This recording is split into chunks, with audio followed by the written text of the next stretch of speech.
दोस्तों आज मैं आप लोगों के साथ में एक ऐसे पौधे को शेयर करूंगी कि जो अगर गार्डनिंग का शौक़ रखते हैं तो उनके घर में ये पौधा आपको ज़रूर देखने को मिल जाएगा, क्योंकि ये एक इंडोर प्लांट है और ये पौधा इंडोर प्लांट्स की शान कहलाता है और बहुत जल्दी मल्टीप्लाई होकर ढेरों नए पौधों को तैयार भी कर देता है।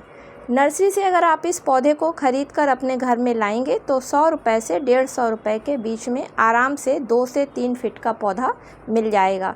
तो अब आप लोग समझ ही गए होंगे कि किस पौधे के बारे में मैं बात कर रही हूँ।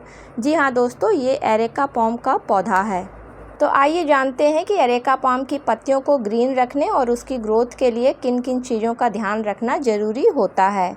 नमस्कार दोस्तों, मेरे YouTube चैनल पर आप सभी लोगों का हार्दिक स्वागत है। तो दोस्तों, एरेका पाम एक खूबसूरत इंडोर प्लांट होने के साथ साथ पोल्यूशन को भी काफ़ी कम करता है।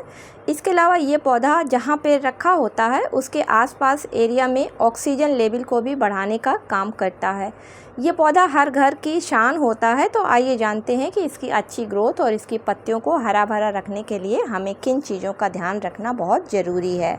तो फ्रेंड्स, सबसे पहले इसके सॉइल मिक्सचर की बात कर लेते हैं अच्छी ग्रोथ के लिए।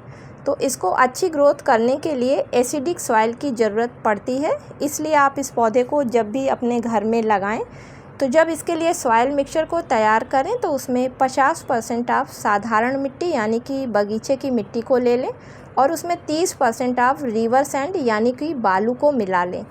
अगर बालू आपके पास नहीं है तो उसमें आप 30% कोकोपीट को मिला लें।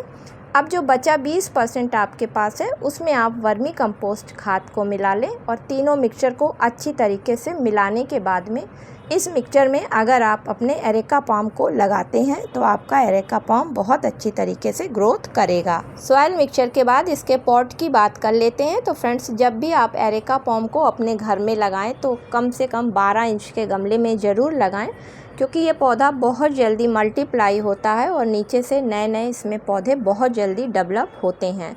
इसके अलावा अगर बड़े गमले में लगाते हैं तो ये पौधा काफ़ी घना हो जाता है, साथ में इसमें जो पत्तियां निकलती हैं वो काफ़ी हरी होती हैं, जिन पर शाइनिंग भी रहती है, क्योंकि बड़े गमले में इसको न्यूट्रिशन अच्छी तरीके से मिलता रहता है। चलिए अब देख लेते हैं कि एरेका पाम को सनलाइट की ज़रूरत होती भी है या नहीं होती है।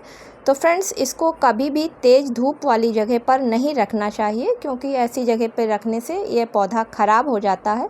इस पौधे को आप सेमी शेड वाली जगह पर या फिर शेड वाली जगह पर ही रखें, जहाँ पर इसको धूप ना मिलती हो लेकिन इसको ब्राइट लाइट मिलती हो। इसके अलावा एरेका पाम को ऐसी जगह पर हमेशा रखें जहां पर इस पौधे को चारों तरफ से अच्छी तरीके से हवा लग सके। एरेका पाम के लिए अगर वाटरिंग की बात करें तो फ्रेंड्स, इसको ह्यूमिडिटी काफ़ी पसंद है, लेकिन ओवर वाटरिंग से हमेशा पौधे को बचाना चाहिए, क्योंकि ओवर वाटरिंग हो जाने से इसमें रूट रॉट की समस्या आ जाती है।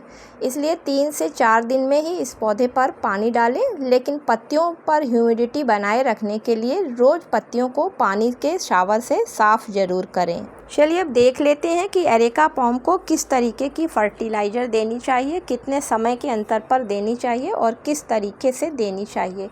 तो फ्रेंड्स, इसको हर तरीके की फर्टिलाइज़र की ज़रूरत नहीं पड़ती है, क्योंकि इसको एसिडिक मिट्टी काफ़ी पसंद है और ऐसी फर्टिलाइज़र इसको देनी होती है जिसमें एसिडिक की मात्रा हो और वो मिट्टी को एसिडिक बनाए रखें, क्योंकि जब इसमें एसिडिक की मात्रा मिट्टी में कम होने लगती है और वो मिट्टी एल्कलाइन होने लगती है तो एरेका पाम की पत्तियां पीली पड़ने लगती हैं। इसलिए इसकी पत्तियों को हरा भरा बनाए रखने के लिए और मिट्टी में एसिडिक की मात्रा को बराबर रखने के लिए चाय की पत्ती की इसको ज़रूरत पड़ती है। तो महीने में एक बार 1 चम्मच, अगर 12 इंच का गमला है तो उसमें चाय की पत्ती डाल दी जाती है, तो पौधा काफ़ी हरा भरा और घना बना रहता है। चलिए इस चाय की पत्ती को पौधे पर इस्तेमाल किस तरीके से करना है उसके लिए 1 लीटर साफ़ पानी ले लेते हैं और उसमें 1 चम्मच फ्रेश चाय की पत्ती को डालकर 4 से 5 घंटे के लिए छोड़ देते हैं। अब 4 से 5 घंटे के बाद में इसको पौधे पर देने के लिए पौधे की जड़ों के आसपास इस पानी को डाल देते हैं और जो हमारी बची हुई चाय की पत्ती है उसको मिट्टी में अच्छी तरीके से मिला देते हैं। इसके अलावा आप महीने में एक बार सीवीड ग्रेन्यूल्स के 1 चम्मच दाने भी इस पौधे में डाल सकते हैं। इसको डालने से भी पौधे की ग्रोथ काफ़ी अच्छी होती है। साथ में मिट्टी जो है वो एल्कलाइन से एसिडिक हो जाती है। पत्तियों को चमकीली और डार्क ग्रीन बनाने के लिए आप सीवीड लिक्विड फर्टिलाइज़र का एक बार महीने में पौधे पर अच्छी तरीके से स्प्रे भी करें। तो उसके लिए 1 लीटर साफ़ पानी में आप 5 ml सीवीड लिक्विड फर्टिलाइज़र को डालकर पौधे पर अच्छी तरीके से स्प्रे कर दें।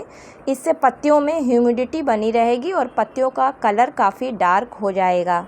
लास्ट में इस पौधे पर डिजीज़ और इंसेक्ट की बात करें तो फ्रेंड्स, वैसे तो इस पौधे पर बीमारी कम लगती हैं, लेकिन अगर आपको अपने पौधों की पत्तियों के सिरे ब्राउन से दिखाई देने लगे तो आप समझ जाएं हमारे पौधे में ड्राइनेस की प्रॉब्लम हो गई है। तो उस प्रॉब्लम से बचने के लिए आप अपने पौधे को तुरंत उठाकर ऐसी जगह पर रख लें जहां पर ह्यूमिडिटी की अच्छी मात्रा हो। इसके बाद अगर इस पर इंसेक्ट की बात करें तो फ्रेंड्स, इस पर इसके तनों पर एफिड अटैक्स काफ़ी होता है। तो उससे बचने के लिए नीचे के ख़राब पत्तों को हटा दें, जिससे कि तनों में अच्छी तरीके से हवा लगती रहे। और किसी अच्छी फंगीसाइड का घोल बना लें, थोड़ा गाढ़ा सा, और उसको किसी रुई से या फिर ब्रश की मदद से इसके तनों पर एक लेप सा लगा दें। और हर 15 दिन में इस प्रोसेस को आप दोहराते रहें तो आप देखेंगे कि अगर किसी तरीके का इंसेक्ट अटैक आपके एरेका पॉम के पौधे पर हो गया है तो वो हट जाएगा। तो इस तरीके से इन छोटी छोटी बातों को ध्यान में रखकर आप अपने एरेका पॉम से अच्छी ग्रोथ ले सकते हैं, साथ में उसको हरा भरा और घना भी बना सकते हैं।